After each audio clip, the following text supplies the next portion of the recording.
I can still remember the exact moment my peace shattered. The exact second 15 years of love, work and memories turned into something the HOA called an encroachment. But before I take you into the chaos, let me freeze this moment in your mind. It was a warm December afternoon. Winter in our part of the country doesn't look like the movies. No snow, no cold breath in the air. But that day, sunlight hit the garden in a way that made every leaf glow like stained glass. I was kneeling in the soil, trimming back my rosemary bushes, listening to soft Christmas music from a speaker in the kitchen window. My garden was my sanctuary, my escape, my proudest accomplishment. The rosemary, lavender, jasmine, tomatoes, basil, everything I planted had history. 15 years of tending to this land. 15 years of watching it grow just as I grew. I still remember planting my first tree there after my divorce. I remember pulling weeds with tears streaming down my face the day my mother passed. I remember my son helping me dig holes for the hydrangeas, even though his little hands could barely lift the shovel. This garden wasn't decorative. It wasn't a hobby. It was a diary written in soil, roots and leaves. So, when I heard footsteps crunching on the gravel behind me, I thought it was just a neighbour stopping by to talk. I didn't even look up. But then I heard his voice, cold, clipped, painfully familiar. "Ms. Woodward," he said, "I need to speak with you regarding a serious violation." My whole body tensed before I even turned around. Mr. Alden, the HOA president, a man who looked like he was carved out of paperwork and policy manuals. Tall, bald, always wearing a collared shirt tucked into pants so stiff they barely moved. He had a way of standing like he was inspecting the world for flaws. And in that moment, his eyes were fixed on my garden.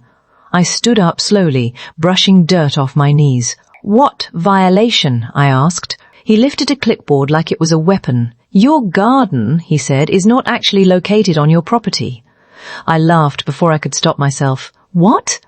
"I've been gardening here for 15 years. "Yes," he replied, "and for 15 years it has been in the wrong location." That was when something cold coiled in my stomach. He pointed to a spot near the edge of the soil. "This," he said, tapping his clipboard, "is neighborhood common land, and your garden is encroaching on it." I stared at him completely stunned. "Common land?" I repeated. "My survey said this is part of my backyard. The previous owner told me the same. My mortgage paperwork, everything, lists this as my property." He adjusted his glasses with that irritating air of supremacy. "Regardless of what you were told, the HOA has updated its land use map. This area is now designated as neighborhood property."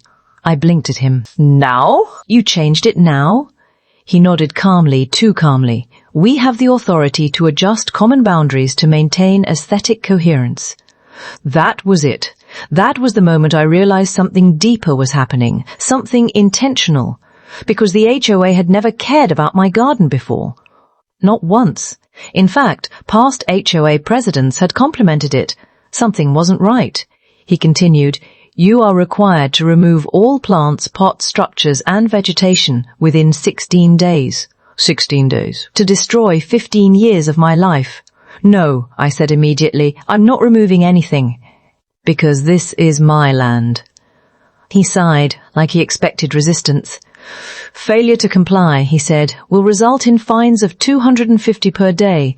After 30 days, the HOA has the right to remove the encroachment themselves and charge you for the labor." "You're threatening to tear up my garden?" He didn't blink. "We're not threatening, Ms. Woodward. We're informing you." I shook my head slowly, anger rising like heat in my throat. "This is wrong."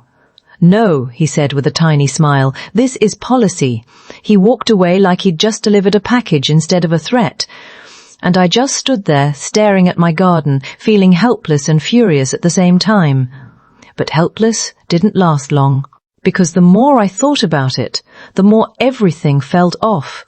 Land boundaries don't just change. HOAs don't just decide they own a piece of someone's backyard. There had to be something behind this. So that night, after pacing around my house like a caged animal, I pulled out every document I owned, my original survey, my plat map, my closing documents, the inspection report. and every single one of them showed the garden was mine, so why did the HOA think otherwise? I printed everything and the very next morning marched into the HOA office. Though office is generous. It was basically a glorified storage room inside the community centre. And of course, sitting there behind the desk, sipping coffee like it was a victory trophy, was Mr. Olden. He didn't look surprised to see me. "I figured you'd come," he said. "I want to see the new land map," I replied before he could launch into another speech. "The one you said gives the HOA authority over my yard." He tapped on his computer, then turned the screen toward me, and my stomach dropped. Because the map he showed me looked nothing like the original. The lines were shifted, the measurements were tweaked, the boundaries were stretched, not just on my property, but on several houses on my street. "This isn't legal," I said quietly. "The HOA board approved it," he replied. "But not the homeowners," I said. He shrugged. Approval wasn't required. My voice sharpened. "This looks manipulated," he smiled faintly. "It's official." That was the moment I realized something. This wasn't a misunderstanding. This was a land grab. A deliberate one. And I was just the first target. I left without another word. But I wasn't done, not even close, because if the HOA wanted a fight, I would give them one. The fight begins. I hired a land surveyor, the same company that surveyed my home 15 years ago. They remeasured everything. And guess what? The original boundaries were correct. My garden was exactly where it was supposed to be. The HOA map was the one that was inaccurate. But I needed more. I needed proof that would hold up. So I dug deeper. I went through old HOA newsletters, past meeting minutes, archived board changes, hours of reading, and then I found it. A buried line from an HOA meeting 2 years earlier, proposal to expand common property lines behind lots 12-15 for potential community walkway. My house is lot 13. They had planned this for years. They wanted a walkway, they wanted space, they wanted convenience, and they thought taking neighbours' land was the easiest path. My garden was in their way. Now I had motive, but I still needed leverage, so I called the county recorder's office. The woman on the phone was kind and efficient. I asked if any new land maps had been filed for my subdivision. She checked. There were none, meaning the HOA's map wasn't registered, wasn't reviewed by the county, wasn't recognized legally. It was worthless. I almost laughed, almost cried. The HOA had threatened to bulldoze my garden with a map that had zero legal standing.